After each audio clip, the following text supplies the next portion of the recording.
నమస్తే, welcome to whistle.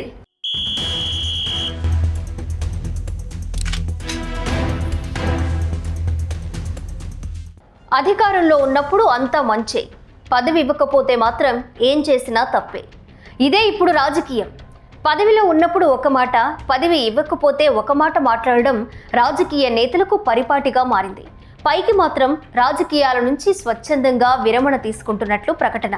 కానీ ప్రతిరోజు అదే రాజకీయాల గురించి మాట్లాడడం, ప్రజలను రెచ్చగొట్టేలా వ్యాఖ్యలు చేయడమే ఇప్పుడు నయా ట్రెండ్. మాజీ మంత్రి వడ్డే శోభనాద్రీశ్వరరావు తీరు ఇలాగే ఉంది.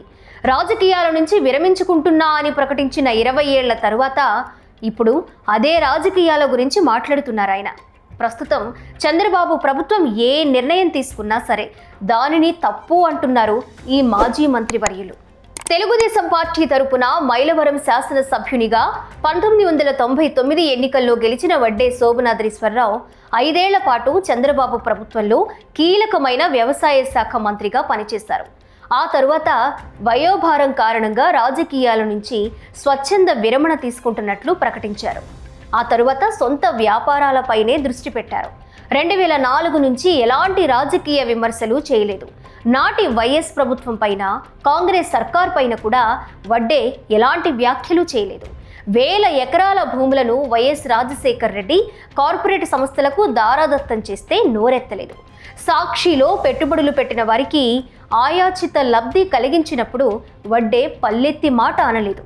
కానీ రాష్ట్ర విభజన తరువాత ఏపీ రాజధాని అమరావతి కోసం భూసేకరణ, విద్య, ఐటీ సంస్థలకు భూములు కేటాయిస్తుంటే మాత్రం వడ్డే అభ్యంతరం వ్యక్తం చేస్తున్నారు. ఏపీలో 2014లో అధికారంలోకి వచ్చిన చంద్రబాబు రాష్ట్ర రాజధాని నిర్మాణం కోసం అమరావతి ప్రాంతాన్ని ఎంపిక చేశారు. దీనిపై అసెంబ్లీలో కూడా చర్చ జరిగింది. అన్ని పార్టీలు ఆమోదించిన తరువాతే అమరావతిని రాజధానిగా ఎంపిక చేశారు. ఇక రాజధాని నిర్మాణం కోసం 33,000 ఎకరాల భూమిని ప్రభుత్వం సేకరించింది. వాస్తవానికి ప్రభుత్వం తీసుకుంది అనే మాట కంటే రైతులే స్వచ్ఛందంగా ముందుకొచ్చి అమరావతి నిర్మాణానికి తమ విలువైన భూములనిచ్చారు. ల్యాండ్ పూలింగ్ పథకం కింద ప్రభుత్వం రైతులకు భరోసా ఇచ్చింది. దీనికి రైతులు సమ్మతించే భూములిచ్చారు. ఈ భూములను అంతర్జాతీయ స్థాయి విద్యా సంస్థలు, పారిశ్రామికవేత్తలకు అప్పట్లోనే కేటాయించారు. అమరావతిలో ఇప్పటికే వెట్, ఎస్ఆర్ఎం వంటి విద్యా సంస్థలు కొనసాగుతున్నాయి. వీటితో పాటు ప్రభుత్వ భవనాల నిర్మాణాలు కూడా ప్రారంభమయ్యాయి.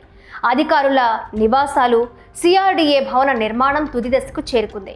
ఈ నేపథ్యంలో 2వ విడత భూసేకరణకు ఏపీ సర్కార్ సిద్ధమైంది. కొత్తగా చేపట్టనున్న భూ సమీకరణకు నిబంధనలను రాష్ట్ర ప్రభుత్వం విడుదల చేసింది. రాజధాని అభివృద్ధికి సిఆర్డీఏ పరిధిలో చేయనున్న భూ సమీకరణకు ఆంధ్రప్రదేశ్ రాజధాని ప్రాంత భూ సమీకరణ నిబంధనలు 2025 గెజిట్లో నిబంధనలను నోటిఫై చేస్తూ జీవో నెంబర్ 118ని జారీ చేశారు. ఈ భూ సేకరణపై తొలి నుంచి వివాదాస్పద వ్యాఖ్యలు చేస్తున్నారు వడ్డే శోభనాద్రీశ్వరరావు.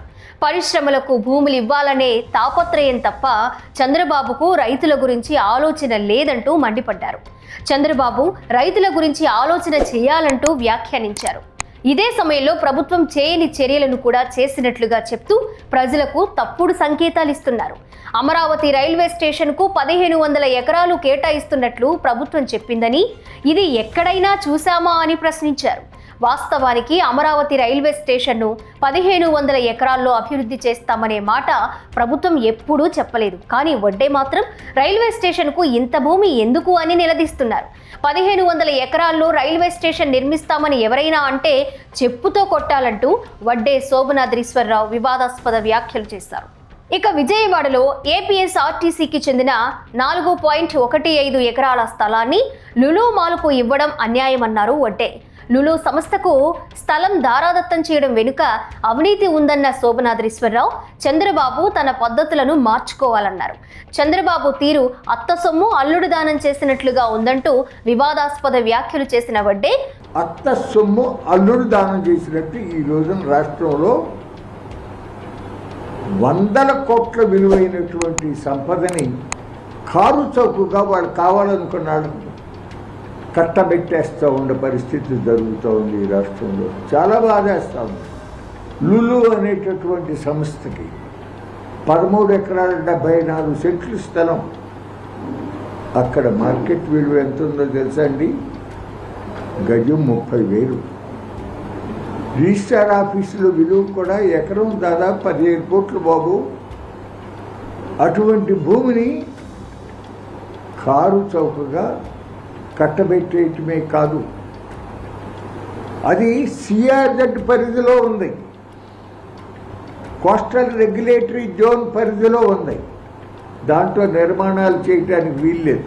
గతంలో విజయవాడ స్వరాజ్య మైదానాన్ని ప్రైవేటీకరణ చేయాలని చూశారని, అయితే తానే హైకోర్టులో పిల్వేస్తే ప్రభుత్వం వెనకడుగు వేసిందన్నారు. మరి అదే స్వరాజ్య మైదానంలో వైసీపీ ప్రభుత్వం అంబేద్కర్ విగ్రహం పెడితే పల్లెత్తి మాట అనలేదు. విజయవాడలోని కెనాల్ గెస్ట్ హౌస్ 4 ఎకరాల టూరిజం పేరుతో ఎంపీ గోకరాజు గంగరాజుకు కట్టబెట్టారని, 200 కోట్ల రూపాయల విలువైన స్థలంలో ఇప్పుడు హోటల్ కట్టారంటూ వడ్డే ఆరోపణలు చేశారు. అమరావతికి 34,000 ఎకరాలు తీసుకుని చంద్రబాబు రైతులను మోసం చేశారని అన్నారు. చంద్రబాబు ప్రభుత్వంలో వ్యవసాయ శాఖ మంత్రిగా చేసిన వడ్డే ఇప్పుడు అదే చంద్రబాబుకు వ్యవసాయం అంటే లెక్కలేదంటూ వ్యాఖ్యలు చేయడం విడ్డూరంగా ఉంది. ప్రస్తుతం చేసిన భూముల కేటాయింపులన్నింటినీ రద్దు చేయాలని డిమాండ్ చేసిన వడ్డే గతంలో వైఎస్ జగన్ ప్రభుత్వాలు చేసిన భూ కేటాయింపులపై మాత్రం నోరెత్తడం లేదు. పర్యావరణం, రైతు సమస్యలపై పదే మాట్లాడుతున్న వడ్డే 3 రాజధానుల పేరుతో అమరావతి రైతులను జగన్ సర్కార్ మోసం చేసినప్పుడు, అమరావతి రైతులపై పదే కేసులు పెట్టినప్పుడు, రైతుల చేతులకు బేడీలు వేసినప్పుడు, రైతులపై రాళ్ల దాడులు జరిగినప్పుడు ఏమాత్రం స్పందించలేదు. ఇండోసోల్ సంస్థకు 1000 ఎకరాలను జగన్ సర్కార్ కేటాయించినప్పుడు వడ్డే ఎక్కడున్నారో కూడా తెలియదు. రైతుల తరపున పోరాటం చేస్తున్నామని చెప్పుకునే వడ్డే రైతులకు కనీసం గిట్టుబాటు ధర కోసం గత ప్రభుత్వాన్ని ఒక్కసారి కూడా డిమాండ్ చేయలేదు. జగన్ సర్కారు తీరుకు నిరసనగా కోనసీమ రైతులు క్రాప్ హాలిడే ప్రకటిస్తే వడ్డే పల్లెత్తి మాట అనలేదు. కానీ ఇప్పుడు మాత్రం అమరావతి నిర్మాణానికి 1000 ఎకరాలు చాలు, అంత భూమి ఎందుకు, రైతులకు అన్యాయం జరుగుతోంది అంటూ పెద్ద మాటలు చెప్తున్నారు.